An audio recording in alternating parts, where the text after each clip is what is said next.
podcast is part of the Sports Social Podcast Network. Thanks for choosing this free Anfield Index podcast. If you'd prefer to listen to this or any of our other shows without adverts, then now's the time to check out Anfield Index Pro. With AI Pro, you can supercharge your entire listening experience. You'll not only get all of our podcasts without the ads, but you'll have them far faster with our quick publish feature available exclusively for subscribers.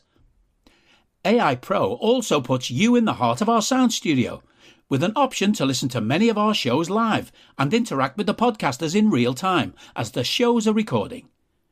Upgrading couldn't be easier.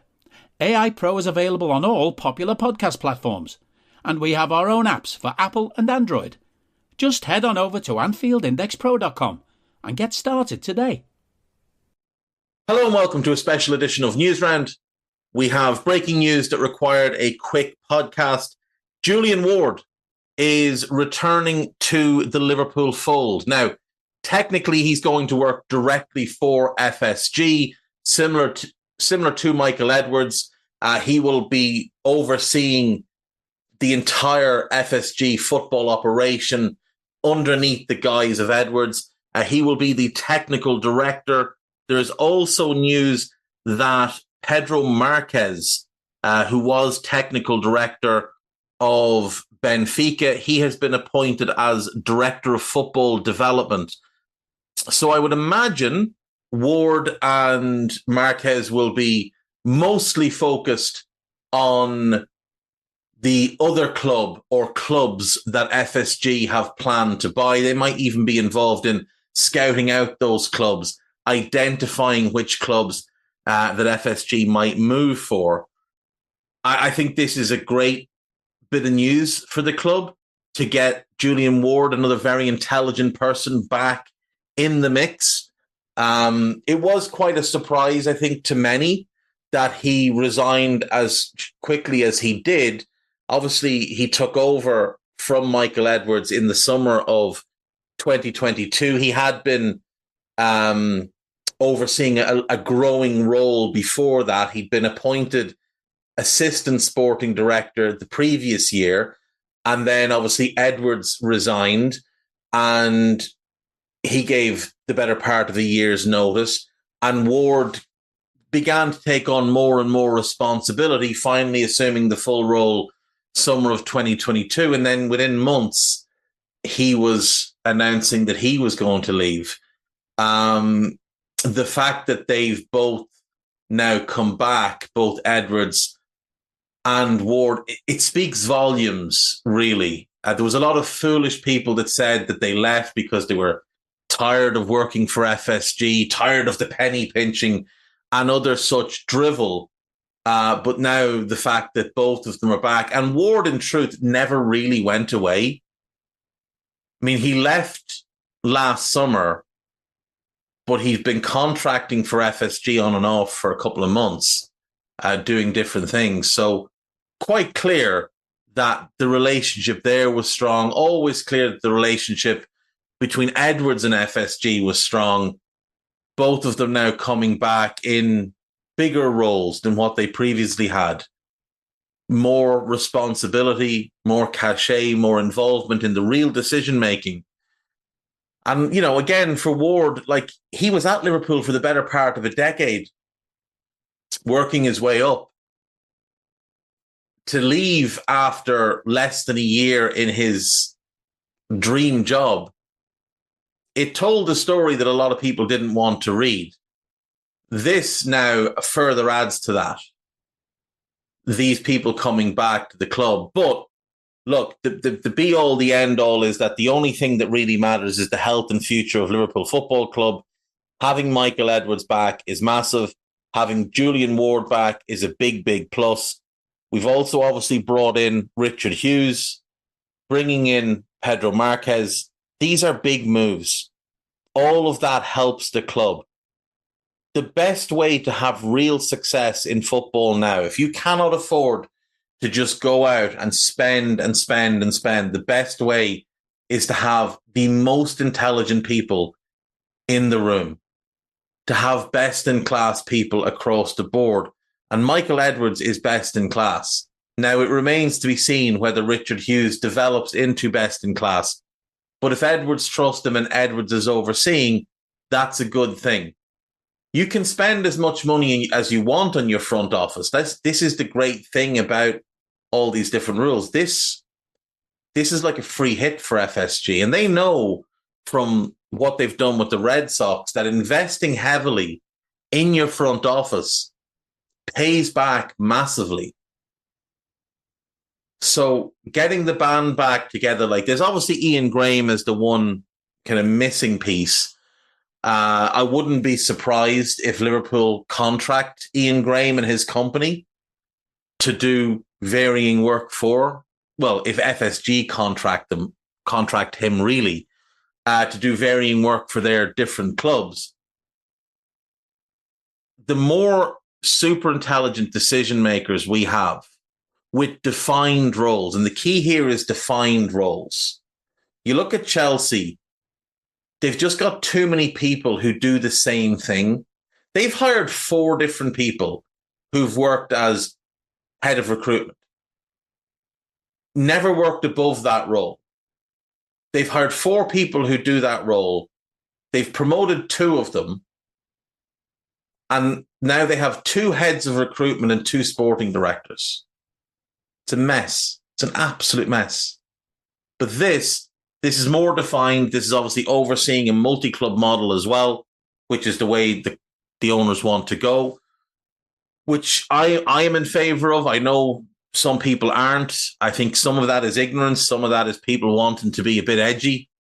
You know, some of that is people wanting to be, you know, whatever political background they come from and you know, try and say, well, it's against this and it's against the other thing. We're owned by billionaires, lads. And the outgoing manager's been earning 12 million a year. Like, this is big business. This is no longer a little piddly football club. Liverpool never was a little piddly football club, but this is a giant operation now. It's more than just your local club. This is a global beast. And the best way for Liverpool to advance is to be the head of the snake in a multi-club model. And there's no reason that a multi-club model can't hugely benefit the other clubs involved as well. Again, there's this ignorance towards it, largely because people don't want to look into it. But when they do look into it, they look into the bad examples because they're the ones that are thrust in our face more often. Nobody talks about the good examples. Nobody talks about the benefits that the Red Bull Group have given to all their clubs involved. No one talks about it. And I know there's been a lot of noise around the City Football Group and, you know, there's been some unhappiness at Troyes. There's been unhappiness with Girona at the moment because they've got some financial irregularities that they're going to need to look into. But, you know, you look at what the City Football Group have really done and look at the success that a number of those clubs have had. Like, look at what Girona are doing this season. That's incredibly impressive. Look at the New York City FC team. They're MLS Cup champions just a couple of years ago. Look at the success of Melbourne City, both men and women. A-League winners, A-League championship winners 2-3 years ago, and 3 times premiership winners. The women's team, like I said, they've had tremendous success as well. 3 times A-League premiership winners, 4 times A-League championship winners. Yokohama Marinos, currently managed by former Red Harry Kewell. Now, they don't own all of that. They only own 20%. But they've brought success back. That club is current 2 years ago J-League champions. Twice J-League champions under their watch and will play in the Asian Champions League final. Like, the City Football Group has worked. Yeah, is there unpleasant things about it? Absolutely there is. Absolutely there is. But has it benefited Manchester City, Melbourne City, New York City? Of course it has. Hugely. Not to mention Mumbai City. Like, they've won 2 league titles in recent years. And all of that is as a result of being part of this multi-club model. Yes, it hasn't worked at Troyes. I have no idea if it works all that well at Lommel. I don't pay much attention to the Belgian league. But for the majority, it has worked well. Again, the Red Bull model, it has worked well. David Textor, who owns Lyon, has turned them around quite quickly. Owns part of Palace. We've seen enormous growth at Palace. He's got many other clubs that all work very well for him. So has his partners at the other Americans, Josh Harris and co.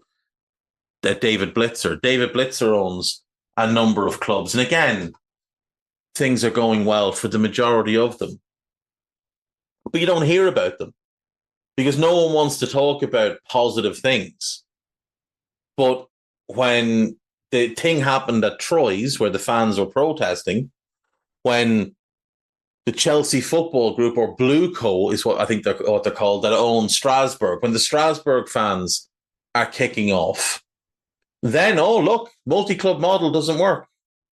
Well, Troyes is one out of like 9 or 10 clubs or whatever it is that City Football Group own. There's always going to be one that doesn't work. We're not going to grow to that size. Like Liverpool are not going to be owning it. FSG will own it, but they're not going to grow to that size. They're not looking to buy 8 or 9 clubs. They're looking to buy 1, maybe 2. And that's very easily sustainable. Blue Co are just idiots. Like, in fairness, look how they've run Chelsea. Is it any surprise then that anything else they touch is a mess? It shouldn't be. It really shouldn't be. So for us as a club, where we want to be self-sustaining, the multi-club model helps us in a variety of different ways for, player development. Sometimes players will be brought there with the hope of developing them. For Liverpool, they won't become good enough to move on to Liverpool. So they'll either stay at that club, which will help that club, or they'll be sold and that club will have more money to spend. Like, it can work really well if it's done properly. I don't hear any gripes at all from the owners of Aston Villa. I mean, they've done tremendous work with Villa. They also own Vitória or part of a large chunk of Vitória in Portugal. By all accounts, all going very well. No one talks about them because there's nothing to whinge about, nothing to moan about. That's the more likely path for us. They've got sporting partnerships with a couple of other clubs, which again is something we might look to do, where they don't buy in, but they share intel, they share practices, they loan players, they help build academies in those countries. No one whinges about Right to Dream and how well they've done with Nordelsjend and now San Diego FC coming in the MLS and different things. Like, when done properly, it works. And when you appoint incredibly smart people like Michael Edwards, Julian Ward, Pedro Marques and Richard Hughes, you're setting yourself up for success.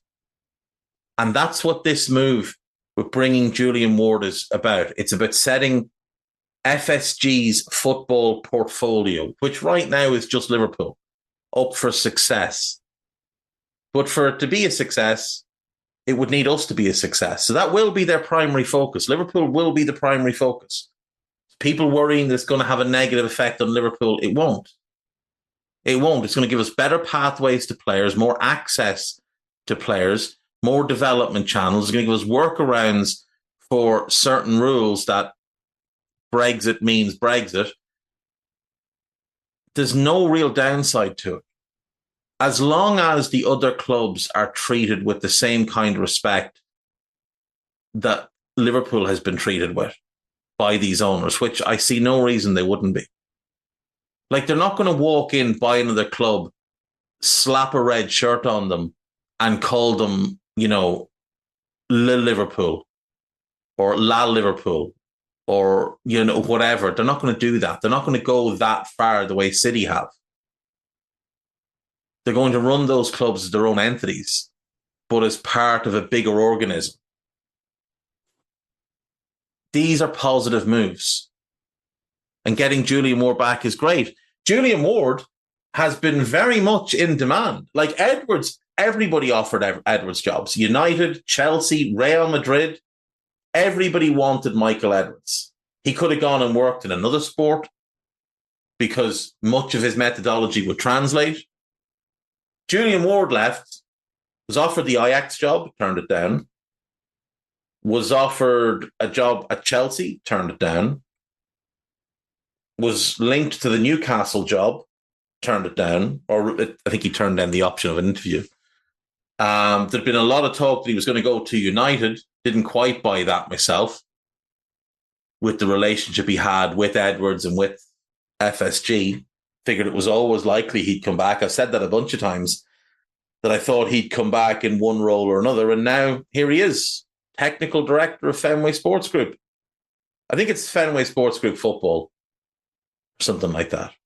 Like a sub-company or something. But either way, it's great news. So just wanted to bring a quick update. There we go. See you soon. Bye-bye. We hope you enjoyed listening to this Anfield Index show. Please be sure to subscribe to our channel so future podcasts find their way to your device automatically. There's nothing quite like fan engagement, and we'd love to know what you think of anything discussed on this show. The best way to get in touch is over on our free Discord community, where both podcasters and listeners debate the hottest LFC topics 24/7. Sign up free now at anfieldindex.com/Discord. You won't regret it. You can also follow us on Twitter at Anfield Index and find us on Facebook by searching for Anfield Index. Oh, and before you go, we'd love it if you could leave us a 5-star review on your favourite podcast app. It only takes a couple of seconds, and it means the world to the people who create these free shows. Sports Social Podcast Network.